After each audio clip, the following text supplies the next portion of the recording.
It was November 26th, 2016. It was a Saturday night. It was cold outside. I stayed in that night.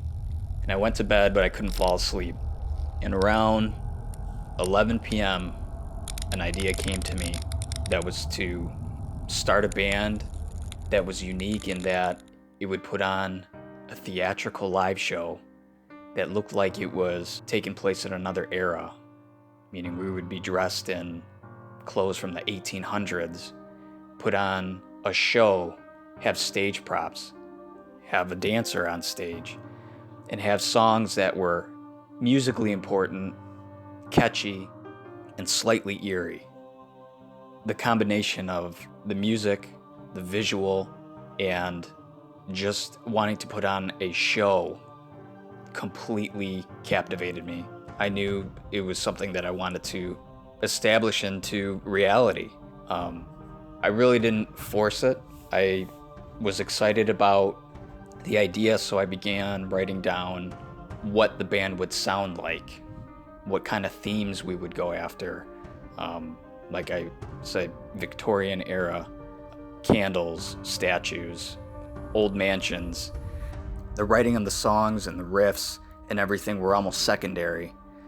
That came easier. What I put more thought into is what the overall package of the thing would look like.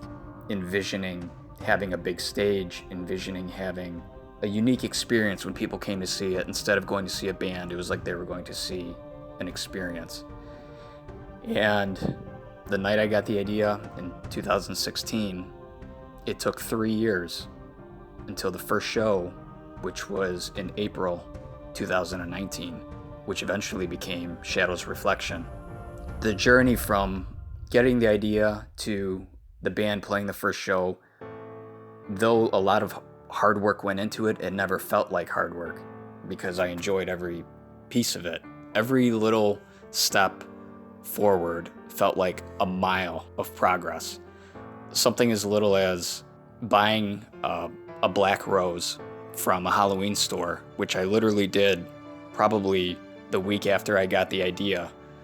I had gone to a store and there was a black rose on sale or something, and I bought it, and there was no band, there was no riffs, no band members, but everything seemed to be beckoning me to progress forward with this idea. So something as simple as buying a black rose or buying a prop that I knew eventually would become part of the stage show felt like I was moving forward, and it was the best feeling. After I got the idea in November, over the course of the next few months into 2017, I had worked with a few musicians to collaborate and write songs for what would end up being this band. And those relationships with those musicians fizzled out and kind of people went their own ways, and that's fine. But for me, I wanted to continue forward and decided to go forward in recording the album myself. And though it may have seemed that the band maybe wasn't moving forward, I still felt like I had the passion and the drive in me to continue on creating an album and finding band members that were going to be part of this. So I wrote all these ideas down, song ideas, song names, band names. It all came together in Nightstone Manor. Although at that time, when the album was finished, there was only music. There were no band members. I had recorded the album myself. It was recorded by my friend, Steve Bauer. The album was finished. It was mixed and mastered, but it didn't have a vocalist. And I recorded the music, I would say it was probably toward the end of 2017. And around Christmas time, I was, I wouldn't say Christmas shopping, but I had to do something at Lakeside Mall in Sterling Heights, Michigan. And I had walked by a store called Buckle, and I knew, obviously, this whole time I was looking for a female vocalist, and I had walked past this store, and there was a girl in there singing with an acoustic guitar.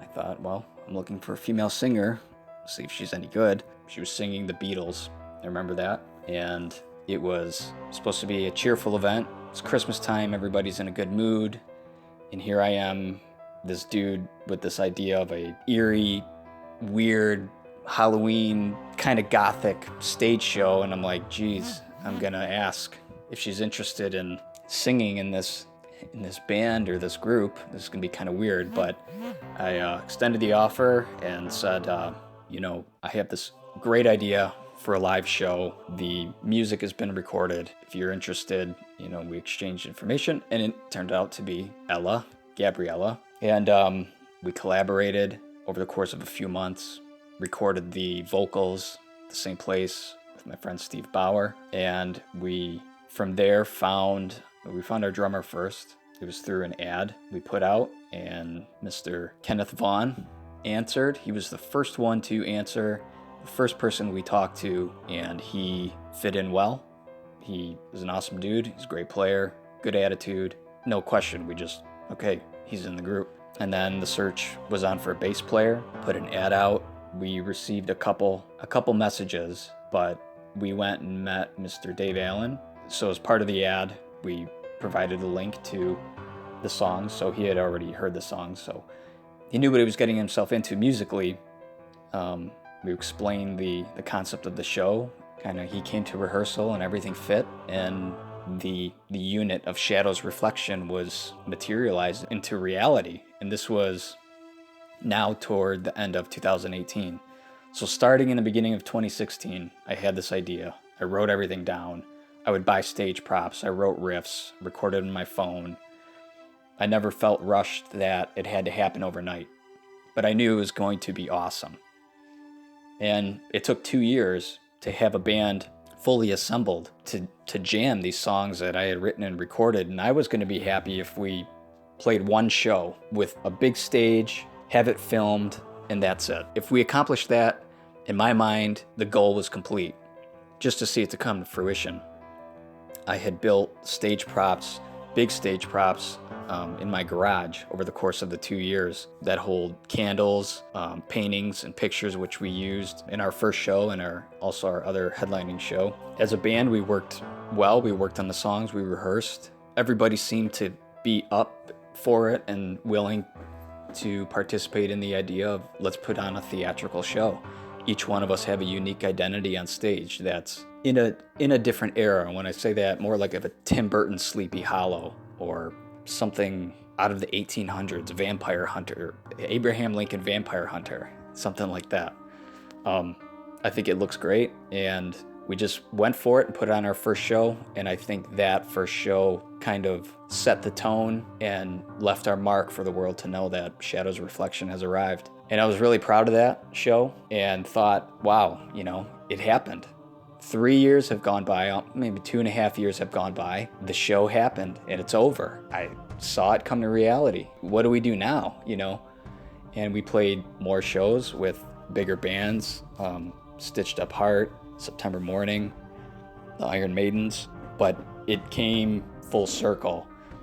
December 2019, so it was 8 months since our first show as Shadow's Reflection. 8 months later, Shadow's Reflection opened up for Yngwie Malmsteen. I, in my life, never thought that I would be in a band that I started that would open up for one of my biggest guitar influences since I was about 15 years old. And we not only got to open for Yngwie Malmsteen, he selected us out of a few bands that were submitted to him and his management to open up for him that night. It was mind-blowing, but it was completely gratifying. It's all this hard work that I had put into my guitar playing over the years, but just into this band in general, that it was selected by one of my guitar heroes as being good to be part of his opening act. It was unbelievable. And, from there, playing with the Iron Maidens, those chicks rock. I've been a fan of them for years. And the story of Shadow's Reflection continues to be written every day. The theme of everything that we do is to have people feel like they're listening to an experience, feeling like they're part of an event when they go to it, and not like they're just going to see a band at a show. Our stage characters are who we are on stage. It's not necessarily who we are off stage. though a lot of who our stage characters are, and for me, who my stage character represents, has a lot to do with both musical influences and non-musical influences, which might make a good story for one day. But that's how the band started, all the ideas in between, which came to our first show, which led to many other shows, which led to playing with Yngwie Malmsteen, which led to even more opportunities to continue to be written. So, the story continues.